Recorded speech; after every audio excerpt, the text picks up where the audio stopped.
పులివెందులతో పాటు పరిసర ప్రాంత వాసులకు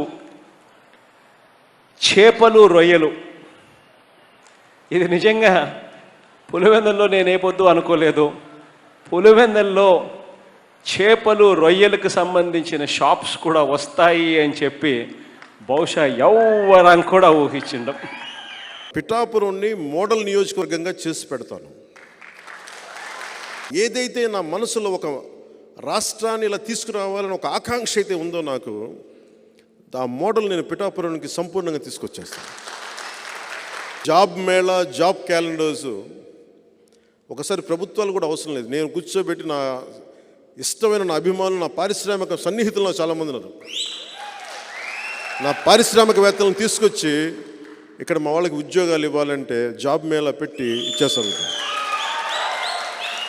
పోనీ వారికి తగ్గ స్కిల్స్ లేవు, మాకు స్కిల్ డెవలప్మెంట్ కావాలంటే నేను ఒక 5 నెలలు నేను నా ట్రస్ట్ తరపున నేను డెవలప్ చేస్తున్నాను స్కిల్ డెవలప్మెంట్ సెంటర్. పిఠాపురంలో రైతుని కన్నీరు పెట్టనేవును. సెరికల్చర్ రైతు కోరుకుంది ఒకటే. ఆ రోజున నేను వచ్చినప్పుడు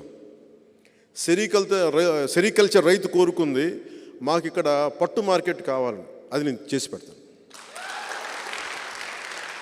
ప్రత్యేకించి దృష్టి పెడతాను. ఉప్పాడ చీరలు కానీ, ఉప్పాడ చీరకి ఏదైతే ప్రపంచ ప్రసిద్ధి ఉందో దానికి ప్రత్యేకమైన మార్కెటింగ్ సదుపాయాలను తీసుకొస్తారు.